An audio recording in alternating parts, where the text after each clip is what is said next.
Welcome! We're with Heidi, one of the fastest women in the world. Actually, when I first met Heidi, she was celebrating being in the 40 knot club. Yes, that's true. But since then, she has now done a max speed of 49.2 knots. 49.2 max speed on the GPS. Third fastest over 500 meters, nearly second to Karen Yagi. Yes. So she is blimmin' quick. We are here in La Palma. We've got her van with a very tasty looking Alana here. Yeah, Christian sorted out, so it's fine. We would like to look at Alana, but we've got more interesting Yes. things. We've got windsurfing equipment. All right, we're going to do a little van check.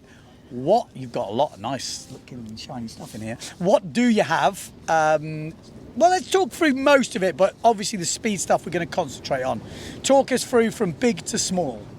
Okay, yeah, well, it's a bit different than to the other guys because we are on the road side since 5 weeks and we have another 4 weeks to go.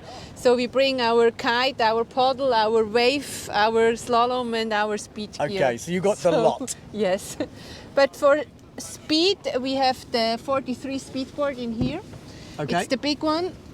See, you see already the difference. If you've already heard the Vincent Valkner interview, the 43 is now the big one. Is this a rude question? But the big one means the big one for Christian, and I always using here the 39. Okay. I go never bigger. One? No. So how heavy? I know this is a rude question for some people. You ask a lady a 70 weight, kilos. but in speed we do. Yeah. 70 kilos. Yeah. Okay. Yeah. So 70 kilos. I always go here. I always go on the 39. Okay. Always. And in the channel I go on 37 and 33. Really? Yeah.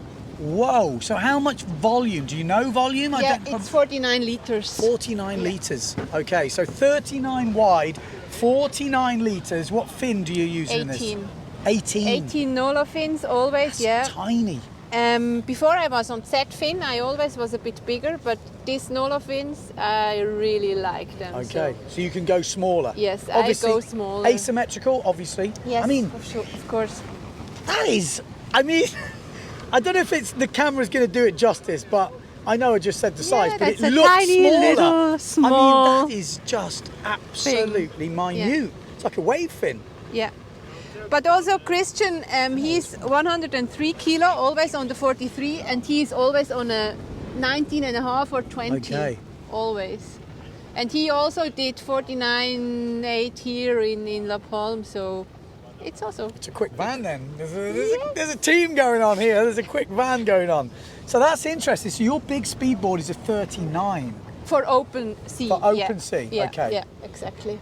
Whoa. Whoa, whoa, whoa. Yeah, that's why Is it a custom or production? No, that's production. Really? Yeah. You can Both buy of them are production. Okay. Yeah. And the smaller ones? Custom. I have production and proto. Okay. But the 33 is not production. No, I can't Because imagine. 30. me and Lena are the only ones who are sailed on it. Okay. Yeah. 33? Yeah. How is that to sail? I mean, tiny. Does it? It's super tiny, yeah. Especially the start is very tricky with 16 kilo flat in the back. So, but if you are on, then you're fast. Yeah. Is that what you use? 16 kilos of lead? Yes. I mean, that's the thing, isn't it? When you're light, you have to have weight. Do you, like, I know I felt the difference. I mean, it's a massive difference, isn't it? Maybe you can explain to people at home the difference for a 70 kilo person doing speed. Yeah, and we are weight. on the same sail size, so normally I never went smaller than 5'2" in Lüderitz, never. Really? I and Christian were always on the same size. So, Interesting. Yeah. But then I have to wear 4 jackets of this because I have to float. Yes. Otherwise I'm Okay. disqualified. So I have to wear 4 of this and put lead, as much as lead I could, into the bag. That's the rule, isn't it? The jacket has to float itself. The jacket has to float, but me and the jacket as well. Okay. So I'm wearing this, but if I lie into the channel, I have to float as well. Wow. That's 2 kilo now. Hell yeah. So But here in open sea, I never use more than 6 because otherwise it's getting super dangerous. Yeah. I had to swim once because I crashed with a kiter and not easy. No, not easy. really Yeah, not. That's the scary thing about lead. It's not for the amateurs out there. You don't just shove lead in and go. You have to build up to it, and you have to know what's happening safety-wise. People have to keep an eye on you. Exactly, Obviously, Christian's obviously keeping a keen eye on you. Yeah. With 16 kilos of lads. They don't want Heidi to sink. Sails. Yes. What sort of size is interesting? You say 5'2" is that not For like the your smallest? channel. Oh, for the channel. The channel. Because it's so But downwind. Here, yes. But here you have normally, how do you say? Square channel. Crosswind, yes, square. And here I use most of the time 5.0 or 4.8. Okay, so you have got 4.8. Yeah, but if you have wind like yesterday, it's not that, for us it was not that strong. I'm on 5.2 like the guys as well. Okay. Because you need it, because it's gusty, it's shifty, and It's interesting you said that, because when I was in the channel, I'm pretty sure I ended up on a bigger sail than Bjorn at one point, and I didn't feel like it was too big. And I'm looking around going, something's quite wrong I here. really tried to figure out with the small gear, the small sail as well, the 4.8, but in the middle it's always a hole, and I had not enough pressure the whole. It's an interesting down. concept, that the channel, for people who don't know, there's a lighter bit in the middle, and because we're so off wind, I say we, I did it once. These guys, when you're off wind, next year as well, so. But when you're off wind, it gets all twitchy, doesn't it? Yes, And you oversheet all the time, almost all the time. You really have to prepare from a fucking gusty starting area to a no wind area in the middle. So you have to prepare also that you don't oversheet. Yeah. And then at the end, it's normally another gust like hell. Yeah, so massive. it's really like managing like the course. that, yes, and you really have to be prepared that you don't move too much, because in speed, if as soon as you move, you lost the speed. Yeah. So, and that's the challenge at the end, and I'm really working on it now, because to hold the position is that important, but also that difficult. Yeah. Because I remember when they were saying that the heavy guys, it was weird when you look at the GPS results, you can see it, they go through the light wind bit better, which doesn't make sense to me, but that's what happens. Yeah, that's true. So do we know why? Well, I mean, they come already faster. They are more stable, for sure. They are more stable, and that's more easy to go through. Just this momentum hole. takes them through the hole. Yeah. It's a very strange one. The lighter people, the peaks and the lulls are bigger than the bigger guys. It's much more bigger. Yeah. It's kind of strange to me. I still can't get it. I wasn't very good at physics at school, but it's something strange. So for here, I need to have a 4.8. Patrick will make me a 4.6 now also. Are you on Patrick Sails now? Yes. So yes. Is he making you some customs? Is that what you just said? Yes. Yes. Good old Patrick. Yes. He loves a little bit of tweaking. I mean, that's the good thing about being on Patrick, no doubt. Sure. He is the geekiest geek, and he doesn't let things go until... No. Can be a bad thing, can be an amazing thing, and I'm sure with speed it must be amazing. But for me it was a really big difference, because before I was in speed, I was on Neil Pride, RDM masts, and Patrick hate RDM masts. Okay. Because he really want to feel the power, especially in the backhand. That's he. Yeah. That's how he made the sails now. Yes. So for me it was a bit challenging to go back to the STM mast, but now I'm really on it, I think, and I'm going to prepare that for the channel now as well. Let's have a look at your boom. What's going on with the harness lines? Do you have a boom? Yes, I have a boom. Because harness lines are an interesting thing. Obviously, we've seen some big guys in the kit reviews and some really short lines. Boom is a big discussion in speed. Some say you need an asymmetrical booms. Yes. Some say you can take the normal slalom boom. And since I was on Neil Pride, I'm on a wave boom. Okay. Well, it's still because of the narrow grip.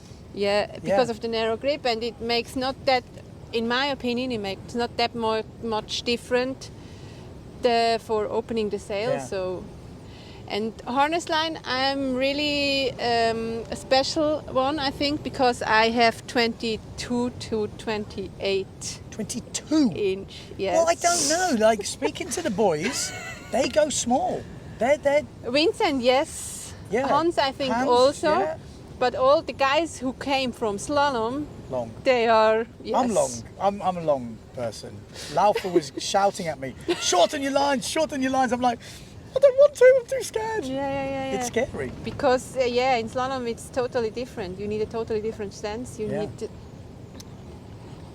Oh, that's more interesting. comfortability. So Yes, 22. I'm Do you have them at 22 to 22? 28. These are not yours. These are Christians, but I'm going to say these are things are like stirrups. 28 to 34, but these are mine. Okay. Yeah. So pretty short. That's pretty short.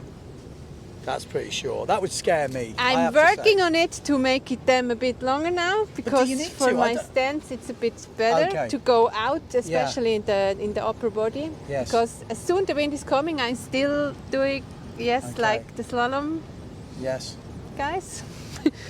Because I learned from Patrick, but especially if I'm not that heavy and not that tall, I have to go out with my upper body. Otherwise, I have no chance to accelerate fast enough. Yeah, it's a definite different thing. I used to sail with really short lines when I was younger, and then someone told me I had to lengthen them, and it was weird. Felt like I was pushing myself out, and then after a while, I put the short ones back on and I couldn't sail. I was like, oh my God, they're too short. So I had a crash 2 days ago and I broke one of my harness line, and I put a new one on it, and I tried with 22 once again, and it really felt also like shit. No, I have to do it a bit longer. Yeah, I'm on 26, 27 at the moment. Okay. Because I really tried to get on out. It. Yes. Do you use a waist harness or a seat harness? Seat. Always. Okay. Since the beginning. Yeah. But I'm almost the only one, I think. What does Vincent use? Not seat. No, not seat. Okay. No, nobody's taking seat anymore. Okay, that's interesting. Again, it's a personal preference. I learned on a seat harness when I was with Karin and Patrick on the road. Yeah. And I never tried another one, because I feel comfortable with the seat, especially in speed or in slalom when the sails normally are too big for the conditions. I feel more comfortable. Yeah. I don't have to react that much with my legs and my ass. So you don't feel you get picked up? No. Okay, that's good though. No. That's good. Not like that. More like then I go to the boom. Oh, okay. Yes. You move your top of your body. Yes. You're famous for the speed goggles. What's going on? Are these the ones you use on the water? Yeah, this one. It's a normal ski goggle. So what's the theory here? Is this just to stop the sand? Because on the beach this morning, if you are a day like today on the beach, you have to sand in the eyes, and I'm wearing lens. So, and especially if you have days like this, if you are sailing close to the beach, the sand is flying, and you have the sand always in your eyes, and with the goggles, it's much more comfortable. Yeah, I can imagine. I've seen obviously a lot of people wearing them in Luderitz because you almost get stones flying there. And also head high, so it makes sense. Helmet? I'm wearing a helmet, yes. Yeah. Not so much in speed wearing helmet, or in slalom neither, but I like it. Yeah. I think, again, it's a personal thing. I remember Antoine telling me, I asked him, you wear a helmet? And he's like, no, because it's a bigger mass, and when that hits the water, he's worried about his neck. And I wasn't even thinking like this, but I was like, oh God. Yeah. But then I don't know, because if you hit like the Patrick crash, the famous Patrick crash, then it's... He had the goggles on, I think, as well. And he the had goggle and the helm. 2 black eyes, and he was in all sorts of trouble. If he hadn't have had... 6 feet and...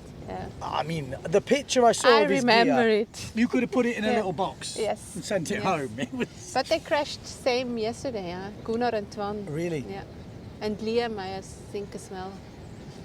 Okay, so Luderitz Speed Challenge is going on at the moment, and we did hear yesterday was quite crazy day on the channel. Lots of crashes, like 4 big crashes. Not super windy, but lots of crashes, 4 big crashes, So at the end, I think you cannot do something wrong if you wear a helmet. I crashed 2 days ago. I also hurt my neck badly, but I think, better to wear a helmet than not. Yeah. And especially in speed, sometimes I'm wearing also ear props, that everything gets a bit smoother. I learned that from Patrick, so It scares me though. Yeah. Like it feels like you're in a different world. Yeah, but Do you it's nice. Yeah, exactly. It's kind of like if you've ever watched Top Gear with the Stig and the Yeah, music yeah. comes on, and there's craziness Then- going on around, but it's Just smooth. Everything is getting smoother then. It's like that's so funny to hear that because that's what scares me. I've done it before, and I feel like I'm in this weird world where I'm not there. Patrick said, Heidi, try it out. Everything is getting smoother and you are in your own world. Awesome, awesome. That's so good. That's so good. So my take from this is, you need less gear. Yes. It's Yes. quite funny that I have the same with Thomas Traverser in the Waves. His biggest sail is small, but his smaller sail isn't that small. It's like maybe when you're made- lighter, there's a Yeah, smaller window of stuff you need. That's quite true. interesting. One board, pretty much, for this sort of stuff. For and one open the sea, champ- yeah. In open sea, I never go smaller because it makes no sense of the chop and the incoming waves and everything. Yeah. Bigger maybe, but if I can go bigger, I can go on slalom gear. Yeah, and you're not going to set any records or anything like that. No. Interesting. So what's your goals? Give me some goals. Is it GPS goals? Is it 500 meter goals? Is it everything goals? What's your... I know there's one big one, surely. It's like... The only one. In speed sailing, it's one record who counts, the one in Lüderitz. Yeah. So I missed it by 0.3 knots last time. Okay. On 500 meter, and the fastest top speed on 2 seconds I missed by 0.02 knots. So there's really an open bill there. Yeah. And I did the world record here over the mile on 38 knots. But there, during that day, it was a big sandbank we had to cross. So I think I can go also faster there. Okay.